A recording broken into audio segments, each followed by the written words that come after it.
It's just a lot of customers not wanting to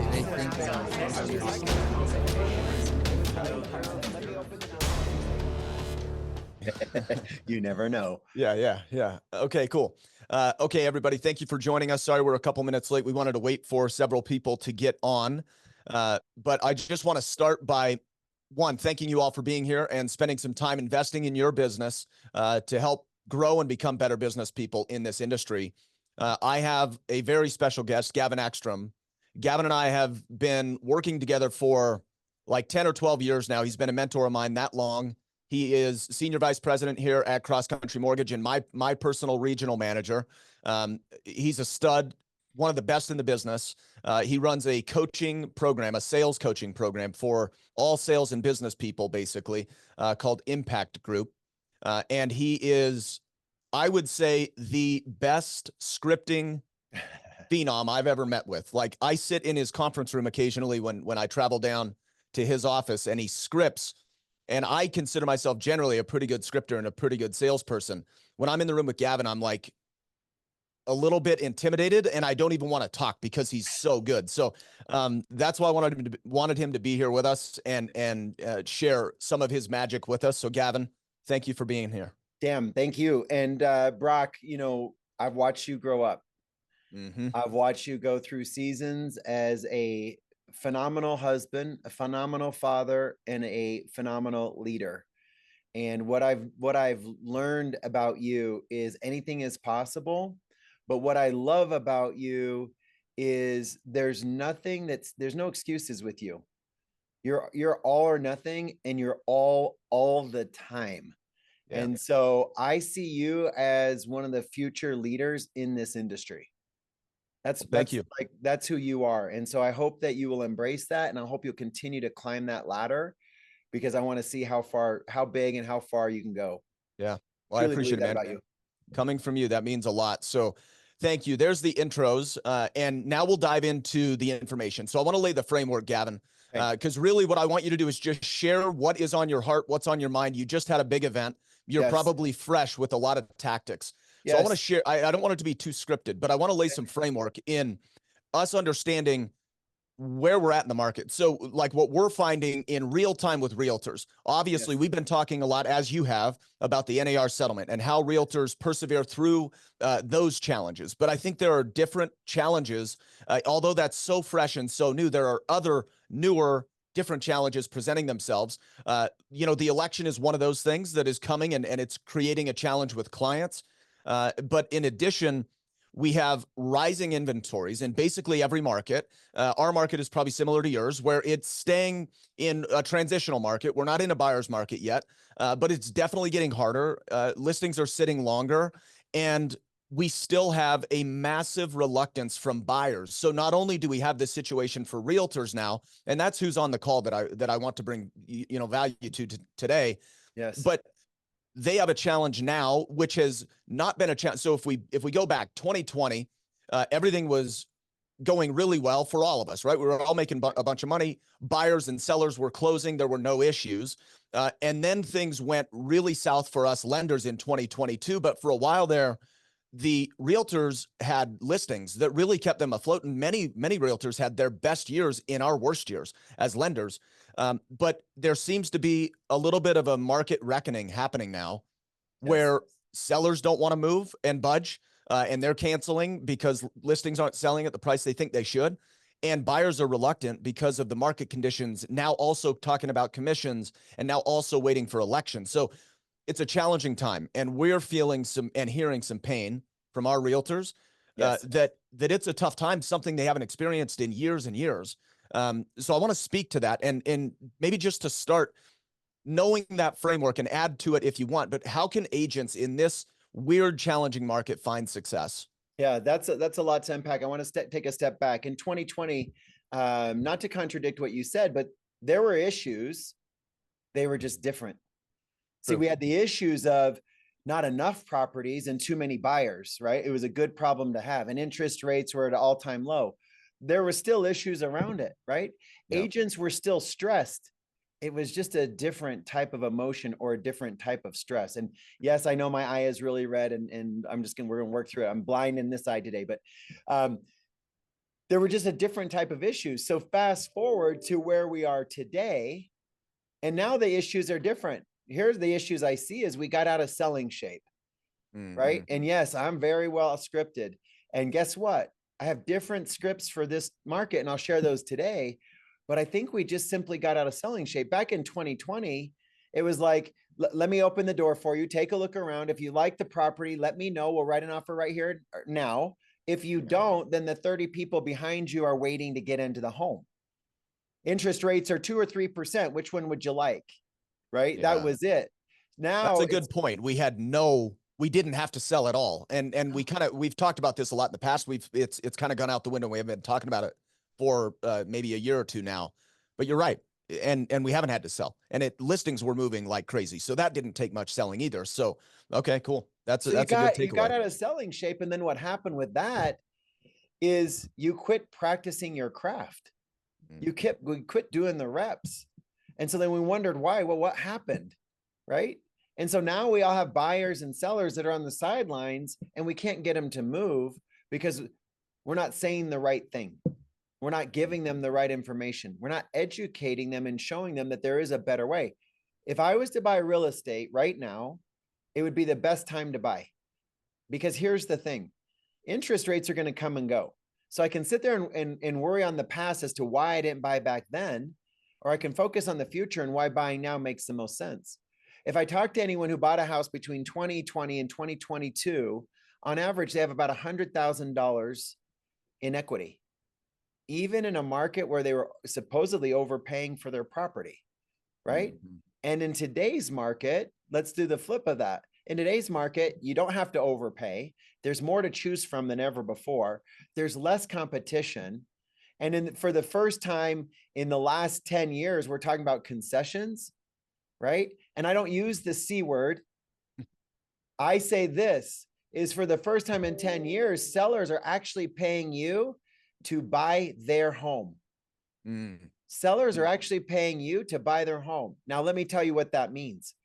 Because if we sit and talk about a buy down, or we sit and talk about those terms that aren't traditionally used in communication, then it doesn't make any sense to the buyer. And guess what? If there's a confused buyer, they're just going to sit on the sideline and wait. Yeah, they'll freeze. And so the words we use matter. Okay, yeah, that's big. So I'm hearing a few things in there. It sounded to me like there is like some empathetic storytelling of you humanizing yourself to the client of this market. I'm a buyer in this market, and here's why. Yes. And likening yourself to their circumstances, but then simplifying the words you're using to basically help them wrap their heads around it. So let's try and simplify this. Man, this is so let's start with storytelling. Okay. Yeah. Let's start with storytelling. Yeah. How many of you have a story for a first-time buyer, a move-up buyer, an investor, right? How many, if there's a lot of agents on this call, how many of you even have an origin story of who you are and why you do what we do, why you do what you do? Many of you don't. And so here's the first step is what I'm telling people is to step one, to get back into selling shape, get better about storytelling. Let me give you an example. Yeah. And this is one of the stories I tell, and I tell this publicly as well, is I got in the industry in 1993 in Salt Lake City, Utah. In 1996, 3 years into the industry, I got a telephone call from a gentleman by the name of Guillermo. And Guillermo worked for US West as a W-2 employee, making at that time probably about $13 an hour, him and his wife. Guillermo was about 72 years old. And he called me and told me that his house was in foreclosure. He said, I hear you're the best. Would you please come to my home and sit down with me and go over my bank statements, my tax returns, my pay stubs, and tell me how I can save my family home. So back then I used to do house calls, and I said, Guillermo, I'd be honored to come to your home. Why don't I have time tonight? Why don't I come tonight around 4 o'clock? So I go over to Guillermo's house. He has everything laid out on his table, just as I asked him to do so. And I noticed that his granddaughter was sitting at the table. Her name was Sophie. And Sophie was sitting there as we were going through all of the tax returns, pay stubs, W-2s, and determining whether we could save Guillermo's family home. Long story short is after about an hour of looking at it and then going back to the office and putting some things together for him, About 3 months later, we were able to stop foreclosure, save Guillermo's house. And then about a year later, Guillermo called me and said, hey, Gavin, I think I want to buy an investment property. Do you think I'm in a position where I could buy an investment property? And we went back through his stuff. He was a few months short, but we were able to get him his first investment property after putting a strategy together. A year later, we got him his second. A year later, we got him his third. Now, this is about 2000, fast forward, this is about 2002. 2004, I moved to Colorado, and I get a call from Guillermo's wife. And she said, we have a problem. I said, what's going on? Unfortunately, Guillermo has passed away. But Guillermo in his will asked me to tell you he wants you to be his pallbearer. Oh, wow. I was just his Wow. lender, right? I was Wow. just his lender. You remember little Sophie? And maybe she's on this call. I don't know. You know what she Wow. does? Do you remember Is she a realtor? She's a damn realtor in Utah. Wow. That's awesome. The words you use matter. People are listening and watching, right? So I'll tell that a story to somebody who's like, hey, I just want to get my first investment property. Cool. Let me tell you about my friend Guillermo, how we went from the potential of losing his home to when he passed away, he had 5 properties in his name at 72 years old. He passed away, I think he was almost 80. But what we do matters, and it makes a difference. So finding more meaning in what we do is the big takeaway there. And having details, Okay. right? Could you see little Sophie, about 7 years old, sitting at the table? Could you see Guillermo, his wife, the papers laid out? The details matter in your story because then it just makes it that much more relatable. Yeah, and you definitely have to captivate people emotionally, especially that's the point. That, like, the market is not hard right now because the market is hard. The market is hard because we suck at selling, and we were just transactional paper pushers for so long, and we thought that was selling. Yes, it's not. We got to get back to the way we used to do business, which is belly to belly. It's relationship, right? But then get this, the whole adage of phone calls and then face-to-face, it's changed for us. It's no longer just phone calls and face-to-face meetings. It's your story. It's your presence on social media. It's your perceived, it's your perceived value. Yep. Right? How do you beat out the competition? In addition to that, it's your reviews. How many of you have more than 100 reviews online? Do you know that 93% of people will trust an online review as much as a personal referral? Which is wild. And especially the younger generations, they trust that more than, I've found often, this is crazy, kind of a tangent, I don't want to go too far, but multiple young generation clients don't trust their parents' referrals because they don't trust what their parents have done in their upbringing financially. And they would look online to find somebody they trust more than the referral from their parents, which is not always the case, but pretty wild. But you know why that's the case, though? Hold on a second. You know why that's the case is money's emotional. We don't talk about money. Money's emotional. And then why is it then when we become adults, young adults, and now even adults at our age, my age, I'm much older than you, but they still have money management issues. There's still bad spending habits because nobody wanted to talk about money back then. It's emotional. Guess what our younger generation wants to talk about? Right. Money and how it works. Well, that's such an opportunity for us as professionals. And to your point, like we share this story, we captivate emotions, but also as professionals, we need to understand our craft and be able to courageously communicate in these weird conversations, that taboo things that people don't want to talk about. So yeah, that's big. One thing that came to mind as you were sharing that story. So we got to have storytelling. That's where we captivate emotions. That's 100% of sales, whether it's a warm referral or not. Now, lots of realtors right now they have a lack of warm referrals. So one, how do you think they can generate more warm referrals, or how can they be converting some of the colder leads with the market conditions we're facing today? Yeah, listen, they're only the initial call when they say hello. That's when it's cold. By the time the conversation is done, it's warm. So don't go in with, oh my God, I got to do cold calls. No, I got to make calls because there's people out there that need me. I'm saving, not selling. If you guys don't think you're a salesperson, then okay, go at it with I'm saving, not selling. So how can we generate more warm leads? Many of you have gone to Starbucks already this morning. And many of you didn't even sit to talk to the person to your right or to your left. And here's what I mean by that. This is marketing with $0 other than your cost of going to Starbucks. But literally, when you're in Starbucks, you get in line, you don't talk to anybody because you're on the phone, you're acting busy. What if you talked to the person next to you and said, what's your story? We're going to be here for a minute. What's your story? You live around here, right? I'll tell you this morning, 8:30, I do a coffee event. And I think everybody should do these coffee events because they make sense. Same coffee place, local, not a chain, but a local coffee house. I don't have to market it because they drive all the business. I throw up my sign with the realtor. We buy coffee for an hour. And guess what people want to do? Come and ask why we bought them coffee. And that just starts the conversation.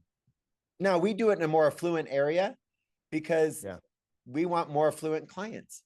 We know what our avatar is, and I'll touch on that after this, but we know what we're looking for and what people need to spend to buy in that area. So we get doctors. So let's just make sure we understand that. You're going to a local coffee shop in an affluent area. You and a realtor are teaming up. You're splitting the bill for as many patrons that come in and buy coffee, as many that come through. You're paying for it all, and you're having the barista tell them this is covered by those people over there. And so what happens? Yep. So we throw up a little A-frame sign. And guys, if you will follow, here's what I'll tell you. Follow me on social, Gavin at Gavin Ekstrom. If you DM me coffee, I'll send you the whole playbook for the coffee, awesome. the sign, everything that you need to do it, right? And then if you want to learn how to create an origin story, DM me origin so I know what I'm talking about. And then I'll send you the origin story, right? Because I want more people to follow me, so that way I can follow you and we can build a nice community together. And I will say, Gavin is worth following. There's tons of these cool scripts that he posts on his social media, and it is gold, like on a daily basis. So definitely please follow him. So back to this is, so here's the beauty of it. We show up at 8:30. We don't have to worry about the marketing because the coffee shop already brings people in. So that's a win already, right? So it doesn't take any time other than the hour that we show up. We throw up our A-frame sign that says free coffee from 8:30 to 9:30. I'll send you all of it. And then we give away a drawing for a Yeti cooler for the entire month. So we started this. So you're getting leads. We started this at the beginning of the summer. That's awesome. This was our last one that we'll do now. And I'm sorry, we only give away one Yeti cooler. So for the whole time, but all we're doing is gathering information. And guess what? When they come out and you've given them something of value that makes them happy, they want to talk to you, right? They don't just get some get their coffee and just beeline it, but we don't pay for pastries. And basically what we do is I go in and we'll pre-buy a gift card, call it $400 plus tip, $500 plus tip. And then basically what happens is the barista says your coffee is free, your pastries, if you're gonna buy pastries, they don't cover your pastries. We cover their coffee. And guess what? They come out and they say, thank you. Hey, why are you doing this? What do you do for a living? Well, we're mortgage and real estate. Oh my gosh, how's the market? They start to feel bad for us, right? Right. And we say it's the best market. But the problem is most clients don't see what we're seeing. And so we want to share that with you. And then they'll come and chit chat. And then we simply say, hey, do you want to win a Yeti cooler? We're giving away a Yeti cooler. Fill out this entry form and I'll give you the entry form. And some of them say, no, we're not interested. Okay, no problem. Hey, what is your name? What is your email address? What's your phone number? So we get it anyway, just by being more outgoing and just simply asking. We already gave them something of value. So now we're getting a little something in return, and we don't spam them, but we've met some big players in the market. We met a developer today who's building a golf course. I said, well, what's the mixed use? What's the residency behind the golf course? He says 1,500 homes. Okay. That's somebody we should talk to, right? We don't know who's handling the 1,500 homes, but that guy, Steve, can put us in contact with them. Yeah. It's just relationship building. Get out of your shell. Yeah. Get back out face to face, belly to belly, doing this is a micro event versus our macro events that we do. Right. Mm-hmm. And so you got to fill these in. That's huge. So the takeaways at this point are, obviously, we need to strengthen our skills as salespeople again. But the way to do that is we need to have a story or stories, and we need to stoke emotion And we need to remember we're building relationships. We're not selling people anything. All we're doing is sharing expertise. And like, it's crazy. You're turning what, 20 or 50 strangers into warm leads now. They're not cold leads anymore. No, Yeah. we put them on our email list. Hey, listen. So then after that, it's like, hey, if you own, cool, let's put you on HomeBot. If you rent, cool, let's talk about cost versus Yeah. rent Because versus we own. have so many free tools that we can just dish out to these people. So you get a hook. Dude, that is huge. So we just gave a strategy for these realtors, everyone on this call, to get, let's just say minimum 20 warm leads every single week. Yeah, That's but 80 warm leads a month. here's the thing. Everybody goes to get coffee, right? Even Yeah. us, if we don't want to do this event. If I just took 10 cards a day, this is old school selling, guys and gals. If I just took 10 cards a day, and Broch, you're in line at Starbucks, and I said, hey, listen, I'm just leaving real quick, but I don't know what it is. I feel compelled to give you my card. I don't know if you're going to need me now, but you may need me in the future. And what the hell? I just love to build a relationship with you. Here's my card. Put me in your phone so you have somebody that you can rely on when it comes to your real estate needs. What did that cost me? Right. Nothing. What if you just said, I'm going to give 10 cards away a day? And oh, people don't carry around business cards anymore. They'll wash them. Cool. You have a better shot of getting a referral from that. No, and I'll make tell sure you, you have social media handles on your card and people are all going to of it's follow there. you. Like, They can yeah, follow you and see you and Right. everything else. I don't know why I feel compelled, but one day That's you really might good. need me. And here's my card. And listen, if you see a gentleman in a suit, you're more likely, he or she is more likely to take that card and be like, I like a hustler. I like a salesperson. Right. And yeah, cool. successful people respect hustlers, basically. Yeah. Yes. Those are the clients we Yes. want. So we just overthink it. Yeah. And right now it's just like I told the guy today that I met, he's like, well, real estate's tough right now. I said, no, it's a great opportunity to take market share. Take market share, right? And guess what people do? They have to get out of their house. They work remote. They want to work from the coffee shop. So the gal behind me today, I didn't buy her free coffee, but I overheard her in a conversation. She said, well, I used to live in North Carolina. Then I moved to New York and now I live in Colorado. Great. So after when it was a little slower, I turned around and I said, hey, I'm so sorry. I overheard you speaking. Did you say you moved from New York to Colorado? How have you been adapting? How's it going? She had her dog. Her dog's name is Bear. I'm like, who's this little guy? She goes, you know what's interesting about you coming over here and talking to me? I just told my friend the other day, I need to buy a house. Oh, no. I said, I know. I heard that conversation too. I'm just kidding. I didn't hear it. But then she laughs and we got her information. And so this is what I told her. I said, listen, go on a lifestyle tour with Kimberly. Here's what that means. That means you and Kimberly start in the morning. You go to these different little hot spots, Berkeley, Cherry Creek, the Highlands, Low High. You have coffee together. You have lunch together. You have an afternoon champagne together. And you're just touring these little areas so you can see the amenities, price point, and what it gets you.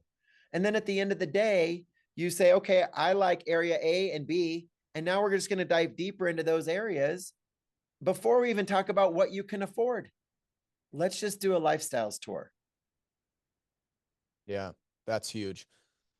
Yeah, that's massive. So I'm hearing a lot of very basic things, which I didn't actually expect on the call, but it's very simple, like death by 1,000 cuts. You've just got to keep doing something every day to build your business.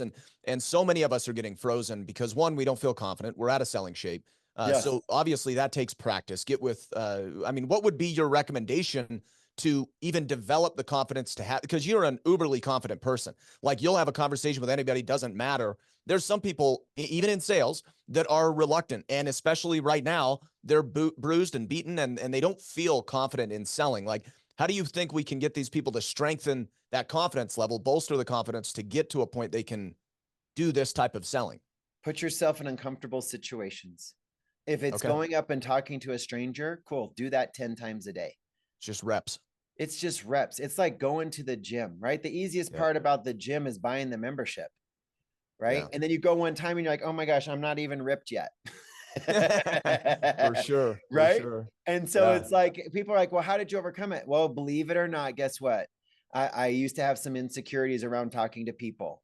And so what I did is I just put myself in a position where I never met a stranger. That's it. Mm. I never met a stranger. And here's what I'll tell you. People are walking billboards. Yeah.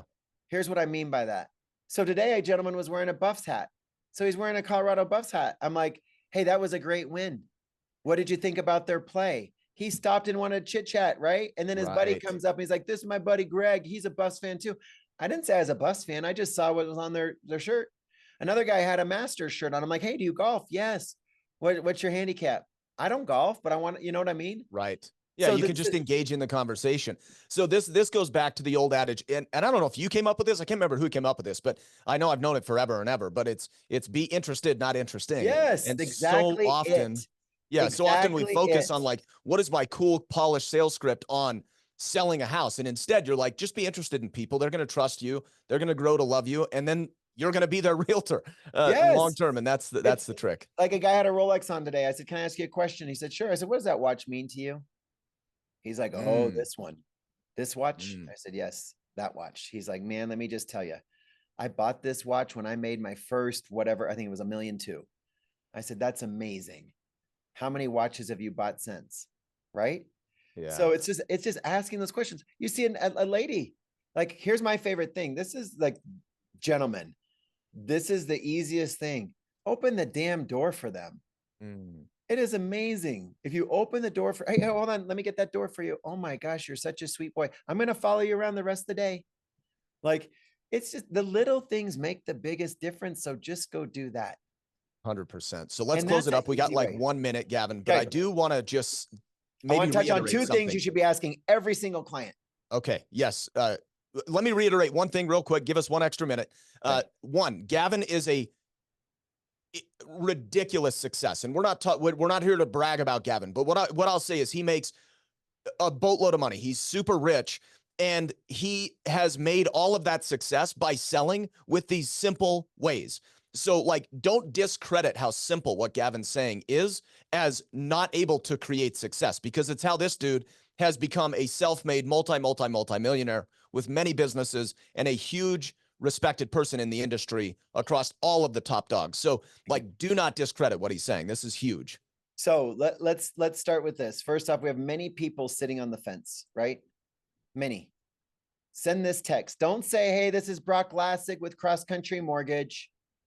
Just send this. Have you given up on? Have you given up on the idea of home ownership? And don't say anything else. Have you given up on the idea of home ownership? Have you given up on the idea of selling your home? Right? And then when they respond with, hey, I'm going to hold off until after the election. No problem. What about that? What about holding off makes the most sense to you? What about holding off makes the most sense to you? As salespeople, from the lender side, we need to listen to lend. We need to listen to lend. Realtors, we need to listen to list, right? And we also need to listen to buy. Slow down to speed up. But those two things will start a lot of conversations. Yeah, those two things will start a lot of conversations. And it gives you all the ammunition you need to share all of your expertise, market data, so on and so forth, to convert them. Like that's money. Here's what I'll tell you. In life, meet the person where they are. Step into their shoes, meet them where they are. And when you meet them where they are and you show that you're interested, not interesting, you can then move them to where you want them to go. That's meet huge. them where they are. And then it's step 1 back, step 2 back, step 3, boom, boom, boom, to then lead them to where you want them to go. But so often we're like, meet them, come on, right? Right. Meet them where they are. Listen to lend, listen to list. Yeah, we have an agenda, basically. We meet somebody and we already have a preconceived agenda. You're saying meet people and just be a good human and a service provider. That's it. Yeah, Get back to that and watch what will happen. Huge. Well, that's great, dude. Thank you so much. I want to respect everybody's time, especially yours. Thank you for joining us. The biggest takeaway for them, I guess, you want them to follow you, right? Is that the best thing they could do? Yes. Okay, I want them to follow me for more tips like this, and then other ways that I can help. You've got the best lender in the state and one of the best lenders in the country right here, bringing this value to you. Lean into him. Lean into Thank him. you. He knows a lot of this stuff. He's been with me for 11 years. I get a lot of information from him as well. So I'm thankful. I bless all of you, and let's just go make it a great day. Thanks, Gavin. All right, brother. Talk to See you, you, man. Bye-bye.